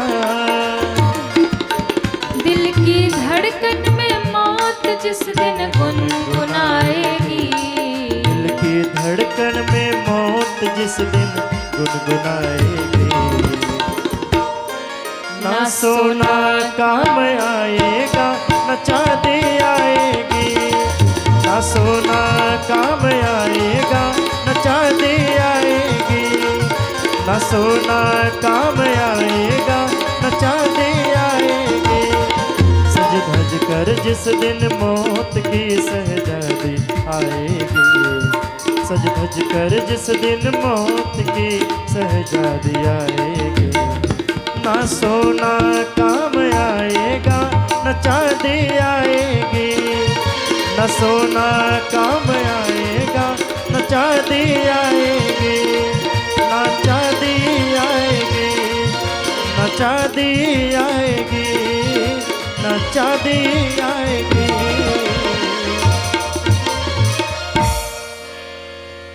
मिट्टी की काया मिट्टी में जिस दिन समाएगी,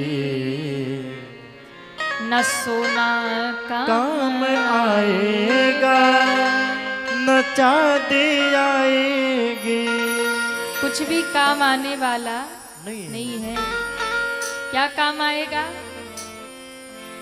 अरे कहिए ना। भगवान का बड़े समझदार हैं आप लोग। न सोना काम आएगा न चांदी आएगी। इसलिए मिट्टी की काया मिट्टी में जिस दिन समाएगी, न सोना काम आएगा न चांदी आएगी। इसलिए सब दुनिया का काम करते रहिए, पर उसके साथ मौत को याद रखिए कि एक दिन सबको जाना है। इस बात को याद सदैव रखिए। राजा परीक्षित के सामने सुखदेव भगवान प्रकट हुए। बोलिए सुखदेव भगवान की जय हो। सुखदेव भगवान के चरणों में प्रणाम किया राजा परीक्षित ने, और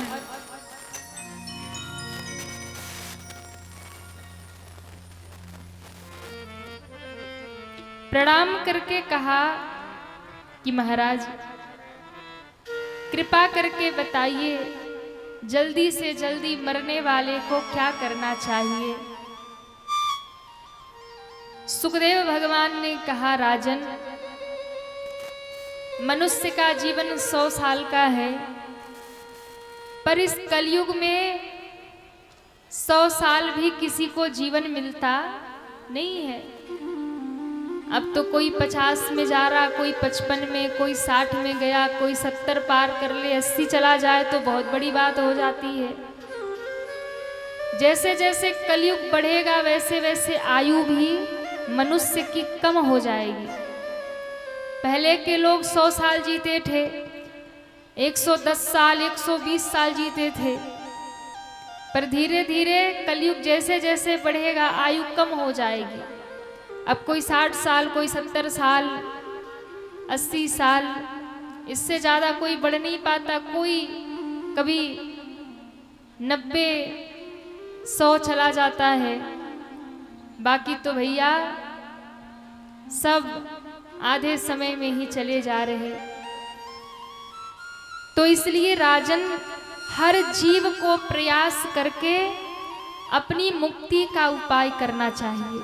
हर जीव को केवल संसार में ही फंसे नहीं रहना चाहिए, कुछ न कुछ समय भगवान के लिए भी निकालना चाहिए, कुछ न कुछ समय भक्ति के लिए, भजन के लिए भी निकालना चाहिए।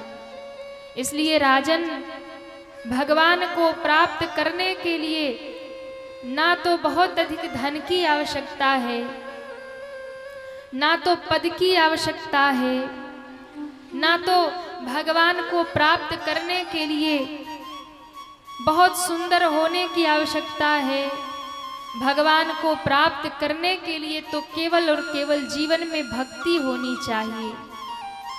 भगवान धन से नहीं मिलते, सुंदरता से नहीं मिलते, विद्वत्ता से नहीं मिलते, भगवान ऊंची जाति से नहीं मिलते, भगवान ऊंचे पद से नहीं मिलते। भगवान नहीं देखते आपके पास क्या है क्या नहीं है। भगवान तो केवल भक्त के हृदय का भाव देखते हैं कि वो मुझे कितने भाव से पुकार रहा है, किस जाति का है, अमीर है कि गरीब है, सुंदर है कि कुरूप है, ज्ञानी है कि मूर्ख है। भगवान नहीं देखते ये सब। इसलिए भगवान को प्राप्त करने का एक ही उपाय है और वो है भक्ति।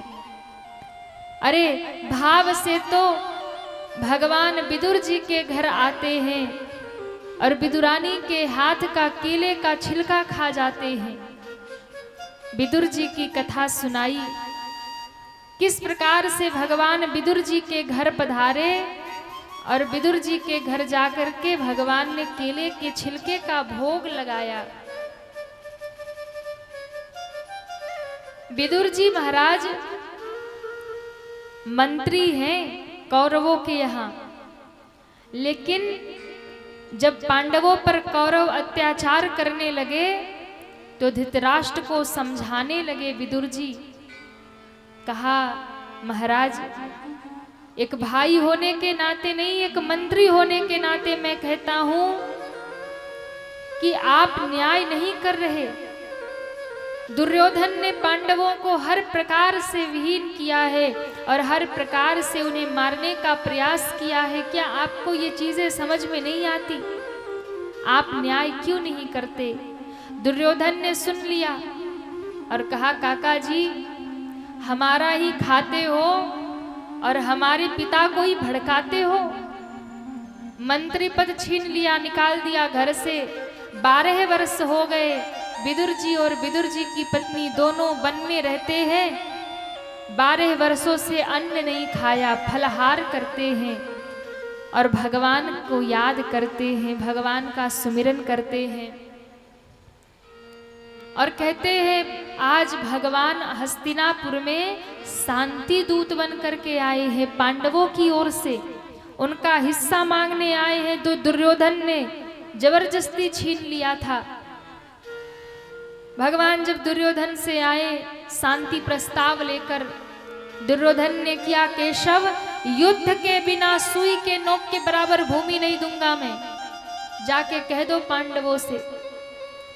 भगवान ने कहा अच्छी बात है, फिर तो युद्ध होगा ही होगा। दुर्योधन से रुष्ट हुए भगवान और विदुर जी के घर पहुंच गए। अब विदुर जी के घर कुछ था ही नहीं, क्या खिलाए, कहाँ बिठाए। विदुरानी ने भगवान को एक कुश के आसन पर बिठा दिया और भगवान ने कहा मैं भूख लग रही है। तो विदुरानी केले को उठा के लाई और कहती है प्रभु इसका भोग लगाइए। भगवान ने कहा काकी अपने हाथ से खिला दो। इतनी प्रेम में भर गई, इतनी भाव में भर गई कि जैसे शबरी ने राम जी को बेर दिया तो चख कर के दिया, कहीं खट्टे ना रह जाए। वैसे ही विदुरानी ने भाव में भर के केला तो दूर फेंक दिया, छिलका भगवान को पकड़ा दिया। पर मेरे भगवान ने देखा ही नहीं कि छिलका है कि केला है। उन्होंने तो बस विदुरानी के भाव को देखा और भोग लगाना शुरू कर दिया। भगवान ने केले का छिलका खा खा के भगवान कह रहे वाह वाह वाह काकी क्या स्वाद है, क्या मीठा केला है। विदुर जी ने आकर के देखा कि विदुरानी छिलके खिला रही और भगवान खाए जा रहे। 10-20 छिलके भगवान ऐसे ही खा गए। विदुर जी ने दौड़कर डांट लगाई, अरे देवी क्या करती हो? अरे ये माखन मिश्री खाने वाले कन्हैया, ये 56 भोग खाने वाले द्वारिकाधीश हैं, तुम इनको केले का छिलका खिला रही हो। विदुरानी को याद पड़ी, अरे मुझे तो याद ही नहीं था, मुझे तो लगा मैं केला खिला रही हूँ, पर इनकी सूरत इतनी प्यारी है, भगवान इतने सुंदर हैं, इनको देखकर मैं भूल गई, मैं तो केला दूर फेंकती गई, छिलका खिलाती चली गई। पर भगवान ने भी तो बताया नहीं, ये कब से छिलका खा रहे और कहे जा रहे बहुत बढ़िया है, बहुत मीठा है। भगवान ने कहा कि विदुरानी काकी, तुमने जब मुझे खिलाया, इतने प्रेम से खिलाया कि मैंने तो देखा ही नहीं कि तुम छिलका खिला रही हो कि केला खिला रही हो, मैंने तो बस आपके भाव को देखा और भोग लगाना शुरू कर दिया। आप भगवान को भोग लगाइए, कोई जरूरी नहीं है कि 56 भोग होना ही चाहिए। माता रानी को भोग लगाइए, कोई जरूरी नहीं है कि 56 भोग ही होना चाहिए। आपके घर में जितना भी जो भी सामर्थ्य है, भाव से प्रेम से भोग लगाइए, क्योंकि भगवान आपका भोग नहीं देखते, आपके मन का भाव देखते हैं। खूब बढ़िया बढ़िया पकवान बना के भगवान को, माता रानी को सामने रख दो और मन में भाव ही नहीं है, तो भगवान देखने वाले नहीं है, भाव होना चाहिए। विदुर जी ने जल्दी जल्दी लड्डू पेड़े निकाले, माखन मिश्री निकाली। प्रभु, आपका मुख कड़वा हो गया होगा छिलका खा खा करके, थोड़े माखन मिश्री खा लो, थोड़े लड्डू पेड़े खा लो। भगवान ने वो भी खा लिया और खा के कहा, विदुर जी एक बात कहूं, बुरा तो नहीं मानेंगे? बोले नहीं। कहा, जो स्वाद मुझे केले के छिलके में मिल रहा था ना, वो स्वाद इन लड्डू पेड़ों में भी नहीं है, क्योंकि विदुरानी इतने प्रेम से खिला रही थी। इसलिए भगवान कहते हैं, भाव का भूखा हूं मैं, भाव ही तो सार है, भाव से तू भज ले प्राणी, तो भव से बेड़ा पार है। राम ही केवल प्रेम प्यारा, राम ही केवल प्रेम प्यारा, राम ही केवल प्रेम प्यारा, राम ही केवल प्रेम प्यारा। जान ले हो जो जान निहारा, जान ले हो जो जान निहारा, जान ले हो जो जान निहारा, जान निहारा, जान निहारा। सारे शास्त्र, सारे पुराण यही बात कह रहे कि भगवान को प्रेम करिए, भाव से भजिए, भगवान को केवल और केवल आपका प्रेम चाहिए, भाव चाहिए, और कुछ भी नहीं चाहिए। विदुर जी पर भगवान ने कृपा की। इसके बाद सृष्टि का निर्माण कैसे हुआ वो सब कथा सुनाते हैं, जिसमें भगवान वाराह की कथा सुनाई। भगवान वाराह ने हिरण्याक्ष का वध किया। बोलिए वाराह भगवान की जय हो। महाराज मनु जी की कथा आई। मनु और शत्रुपा जो इस पृथ्वी के प्रथम मनुष्य हैं, और मैया शत्रुपा जो इस पृथ्वी की पहली महिला है, पहली नारी है। ऐसे मनु और शत्रुपा की कथा सुनाई। मनु जी के यहाँ 2 पुत्र हुए और 3 बेटियां हुई, और जिसमें 2 पुत्र प्रियव्रत और उत्तानपाद। 3 बेटियां हुई, आकुति, देवहूति और प्रसूति। तीनों बेटियों का विवाह किया। आकुति का विवाह प्रजापति रुचि के साथ, देवहूति का विवाह करदम जी के साथ किया, जिनके यहाँ भगवान स्वयं अवतार लेकर कपिल भगवान के रूप में प्रकट हुए। बोलिए कपिल देव भगवान की जय हो। गंगा सागर तीर्थ जो बंगाल में स्थित है, सारी गंगा जी बहती बहती अंत में जाकर गंगा सागर में मिली है बंगाल में। और वही गंगा सागर तीर्थ जहां पर श्री कपिल मुनि विराजमान हैं। ये कपिल मुनि 24 अवतारों में कल आपने सुना था। ये मनु जी की पुत्री देवहूति, जिनका विवाह ऋषि करदम के साथ हुआ, इन्हीं के घर में भगवान नारायण अवतार लेकर आए कपिल भगवान के रूप में। और वही जाकर के गंगा सागर में विराजमान हुए, जिसके कारण आज भी कहा जाता है और तीर्थ बार बार गंगा सागर एक बार। बोलिए कपिल भगवान की जय हो। अभी जन्माष्टमी पर कोलकाता में कथा थी, तो हमें भी सौभाग्य मिला। कथा विश्राम जिस दिन हुई उसके दूसरे दिन हम लोग गंगा सागर गए, वहां स्नान किया, कपिल भगवान का दर्शन किया और बहुत आनंद हुआ महाराज। गंगा जी जाकर विश्राम वही करती है, गंगा सागर में जाकर के मिली है, और इसीलिए गंगा सागर वहां का नाम है। बड़ी महिमा है गंगा सागर धाम की। तीसरी कन्या है प्रसूति, जिनका विवाह दक्ष प्रजापति के साथ में हुआ। दोनों पति पत्नी ने मिलकर के तपस्या किया, आराधना की, मां भगवती जगदम्बा को प्रसन्न किया।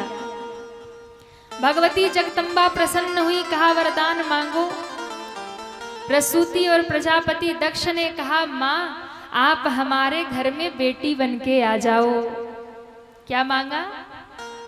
आप हमारे घर में कन्या बन के आ जाओ। और वही जगदम्बा मैया सती बन करके महाराज दक्ष के आंगन में प्रकट हो गई। बोलिए सती मैया की जय हो। और उन्हीं सती जी का विवाह भगवान शंकर जी के साथ में हुआ। राम कथा में प्रसंग आया था ना, शिव और सती जी का। सती जी के साथ में विवाह हुआ शिव जी का, लेकिन सती जी से थोड़ी भूल हो गई। राम जी की परीक्षा लेने गई तो सीता जी का रूप धर लिया। भगवान शंकर ने त्याग कर दिया। पिता के घर यज्ञ में गई तो शिव जी का अपमान प्रजापति दक्ष ने कर दिया। मां ने यज्ञ कुंड में ही अपने शरीर को आहूत कर दिया। और कहते हैं जब मां ने शरीर का त्याग किया तो अगला जन्म सती के बाद पार्वती रूप में पर्वतराज हिमालय के घर में हुआ। बोलिए पार्वती मैया की जय हो। मैया पार्वती ने तप किया, महादेव को प्रसन्न किया, और तब शंकर भगवान बारात लेकर आते हैं और पार्वती जी से विवाह करते हैं। बोलिए गौरी शंकर भगवान की जय हो। शंकर भगवान की जय हो। शिव और पार्वती का विवाह हुआ। और इसके बाद में जो 2 पुत्र हैं प्रियव्रत और उत्तानपाद, उनकी कथा आई। पहले मनु जी की जो पुत्र हुए उत्तानपाद, इनकी 2 विवाह हुए, 2 रानियां हुई। एक का नाम था सुनीति और एक का नाम था सुरुचि। अब महाराज बड़ी रानी को प्रेम थोड़ा कम करते, छोटी रानी सुरुचि को प्रेम ज्यादा करते। दोनों की एक एक संतान थी। बड़ी रानी के बेटे का नाम ध्रुव था और छोटी रानी के बेटे का नाम उत्तम था। एक दिन ध्रुव जी महाराज पिता की गोद में बैठे थे कि छोटी माँ ने धक्का देके उतार दिया। बोले जाओ पिता की गोद में बैठने के अधिकारी नहीं हो। क्यों? क्योंकि तुम मेरे बेटे नहीं हो। माँ ने धक्का दे दिया। रोते रोते ध्रुव जी माँ के पास आए। माँ, छोटी माँ ने पिता की गोद से उतार दिया। क्या वो मेरे पिता नहीं है? मैं उनके गोद में बैठने का अधिकारी क्यों नहीं हूं? माँ ने कहा, बेटा, छोटी माँ ने गोद से उतार दिया तो क्या हुआ? तुम इस संसार के, इस संसारी पिता के गोद में बैठोगे तो कभी न कभी कोई तो कोई उतार ही देगा। ऐसे पिता की गोद में क्यों बैठना जहां से उतरना पड़े? बैठना ही है तो उस परम पिता की गोद में बैठो जहां से तुम्हें कोई उतार ही ना पाए। 5 वर्ष की अवस्था है ध्रुव जी की। वन की ओर चल पड़े तपस्या करने। रास्ते में नारद जी मिल गए। कहाँ जा रहे हो? बोले तपस्या करने। कहा, अपनी उम्र देखे हो? इतने छोटे से बालक तपस्या करने जा रहे हो? बोले नहीं, मुझे नारायण को प्रकट करना है, भगवान नारायण का दर्शन करना है, तब करूंगा। अच्छा, गुरु मंत्र लिए कि नहीं? बोले नहीं। तो बिना गुरु के भगवान मिलने वाले नहीं है। चलो मैं तुम्हें गुरु मंत्र देता हूं, जाके तपस्या करो, तुम्हें नारायण मिलेंगे। नारद जी ने कान में गुरु मंत्र दिया। कौन सा मंत्र दिया?